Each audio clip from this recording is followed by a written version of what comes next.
असलामुअलैकुम। हाँ जी मिठियो, की हाल ने? ठीक हो मिठियो? थले तुसी एक नोटिफिकेशन वेंदे पे, ये नोटिफिकेशन हुकूमत पंजाब ते महकमा ज़राअत की तरफों साढ़े जिहा किसानां नूं भेजिया गया है। ये उसका भेजा भी असी अज जी इहदी मुंजी की पराली है, इसनूं अग लेनी है। अग लैन तो बाद एडा जदीद नैटवर्क इन्हें बनाए हुकूमत ने, जिस टाइम उन्होंने लैन की वारी होंगी है।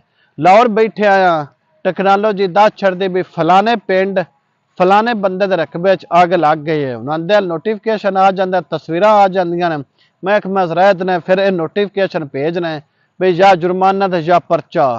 मुड़ सन डर होंगे परचियां दे भी, असीं जुर्माना भर छड़ने। तो वीडियो बनाने का यह मकसद है, तमाम किसान भाइयों अगे असीं गुजारिश करने भी ये जी पर्ची है ना, ये आउंदी हर घर है, हर किसान आवे दी। ये पर्ची साम के रखे। कल नूं तुहाडे कोल सियासतदाना आने वोट मंगण, ते उधर उन्हां सियासतदानां नूं तुसीं ये पर्ची विखाईनी। उंज ते बड़े आंदे भी असीं तुहाडे खादम नौकर हुकम ताबेदार बड़े जफ्फियां घत के उसले मिलते हैं, लेकिन बाद च नहीं मिलते। उस टाइम तुसीं पर्ची उन्हां देनी है भी आ पर्ची तुहाडा पास होया कानून असैंबली का, साथों इस कानून की जान छुड़ाई जाए। तो पता है भी जो किसानों नाल हाल हुकूमत करती पई है, सलाब लगा है, कोई रिलीफ नहीं दे रहा है। लेकिन हुण अपनी लैन की वारी है, हुण समोक की वारी आ गई, हुण रोज़ समोक दे, रोज़ परचे तो रोज़ जुर्माने होंदे पर।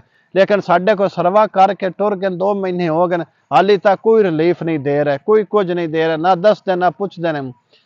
तो ये पर्ची तुसां साम के रखनी है। कल नूं जिहड़ा भी सियासतदान आवे उन्होंने पर्ची जरूर देनी है भी ये तुहाडा पास होया कानून है, तुसीं असैंबली बोल देना हो। अगर असैंबली च बोल सारे ही, हालांकि जिहड़े भी मुंतखब हो के जांदे असैंबली सारियां नाल किसानां नाल तल्लक है, तो किसानां दे वोटां नाल असैंबली विच जांदे ने, लेकिन किसान दे हक वास्ते नहीं बोलते। असीं गली वाहनी नाली की करना है जदों साने ये जुर्माने ही नहीं मान है। उधर बिजली का टैक्स असीं देईए, तेल का टैक्स असीं देईए। हुण साडी गंदम दी कटाई का सीजन, काश्त का सीजन आ गए, तेल महंगा हो गया। जिस टाइम मुंजी की वारी आउंदी है उस टाइम बिजली महंगी हो जाती है, पानी की जरूरत हो फिर बिजली महंगी हो जाती है। हुण साडी गंदम कटाई तो बाद धान धान की कटाई तो बाद गंदम काश्त करनी है, तो हुण सानूं जुर्माने आ जाते हैं। इस तो डर तो आ वेखो हाली पई है, कोई साड़ते नहीं पे भी हुकूमत साडे नाल की करनी। मुड़ ये नहीं भी चलो कोई एक अद्धा जुर्माना, मुड़ जिन्नी उन्हें परचे भी दूने तो जुर्माने भी दूने। मैं अपने सियासतदाना अगे भी अर्ज करना भी खुदारा असैंबली कुछ बोलो, कम से कम इन्हां किसानां नूं रिलीफ दे दिओ। तुहानूं जद वोट नहीं देंदे या वोट नहीं देंदे, वोट भी तुहानूं देंदे ने, सारा कोई मुड़ भी ना बोलदे। ये किसान भाइयों अगे अपील है, ये पर्ची साम के रखे। कल नूं ये सियासतदानां नूं जरूर विखानी जे।